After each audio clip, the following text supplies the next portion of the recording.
Jätkame samal teemal stuudios ja külas on värske siseministri Igor Taro. Tere õhtust! Tere õhtust! No, esmalt palju õnne uue ameti puhul ja loodan, et läheb päris hästi. Aga küsin seda. Peaminister Kristen Michal ütles eelmisel nädalal, et ametnikke vähendatakse 20% ehk et siit järgnevalt küsimus, kas siis politseinike päästjaid ootab koondamistead? Ma arvan, et tänases julgeoleku olukorras see on valdkond, kus seda teemat sellises võtmes arendama ei pea.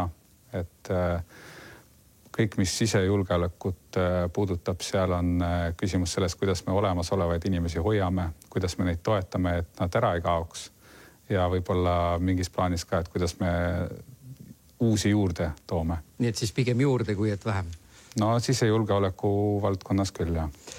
No eelkäija Lauri Läänemets ütles, et avaldas lootust, et siseministrina ehk ikkagi õnnestute ja aga väga raske saab olema rääkida Venemaa mõjutustegevusest. No tudengina elasite Moskvas, kõik on sellele juba korduvalt viidanud.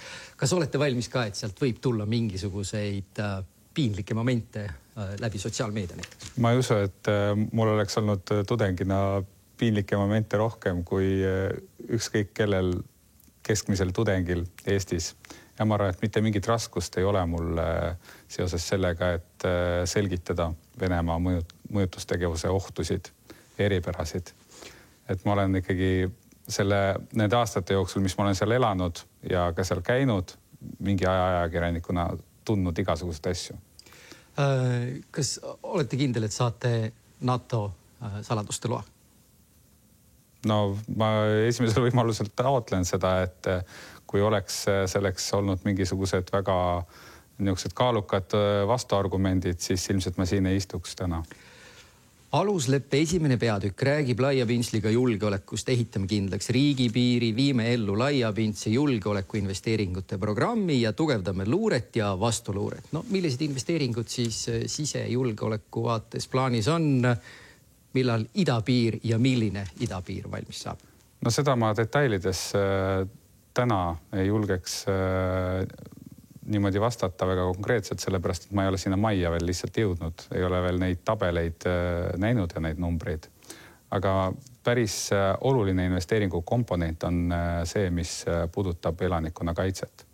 Et elanikkonna kaitses on meil 3 elementi, on see teavituselement, koolituselement, et inimesed teaksid, mida teha, kui see teavitus tuleb. Ja kolmandaks ka nende võimete väljaarendamine, varjumiskohad ja muud sellised asjad.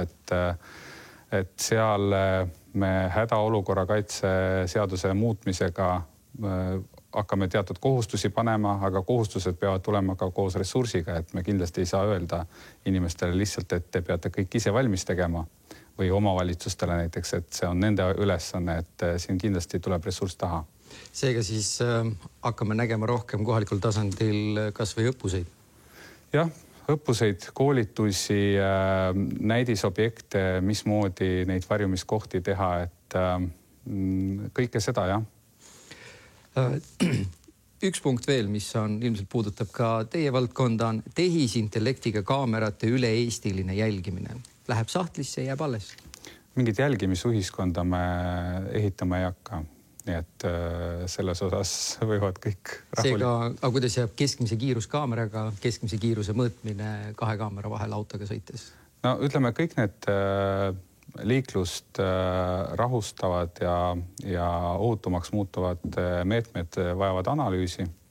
Et need peavad olema teaduspõhised ja peale selle, et me tegeleme mõõtmise või mingisuguse jälgimisega, me võiks mõelda ka selle taristu ohutumaks ehitamise peale ja planeerimise peale, et kuidas ohtlikud kohad niimoodi kujundada, et nad oleksid vähem ohtlikud. Riigikogus on kolmapäeval on kavas hääleõiguse äravõtmine siis Vene kodanikelt, agressorriikide kodanikelt, kodakondsuseta inimestelt. Milline seisukoht on? Seisukoht on, et see oleks mõistlik võimalikult kiiresti teha. Et kõik need inimesed, kes Eestis elavad, soovivad ennast Eestiga siduda, tahavad kohalikes küsimustes kaasa rääkida, neil oleks kindel stiimul võtta Eesti kodakondsus. Kas saate vajalikud hääled kokku?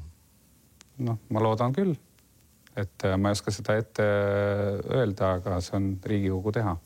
ja teatavasti E200 toetus oli 3 aastat tagasi 16%, praegu on see seal 3-4% juures. Kohalikud omavalitsuse valimised tulevad. Olete te kindel, et olete Reformierakonnaga koalitsioonis ka pärast oktoobrikuisid valimisi?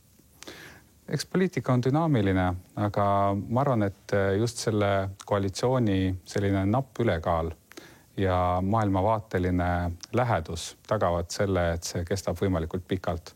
Et meil on põhjust seljad koos vastamisi need asjad ära teha, mida Eesti rahvas ootab ja me ei pea kuidagi kõhklema selles osas, et ja ühtegi muud osapoolt ära ootama või veenma selles. Aitäh selle vestluse eest ja jõudu uues ametis! Aitäh!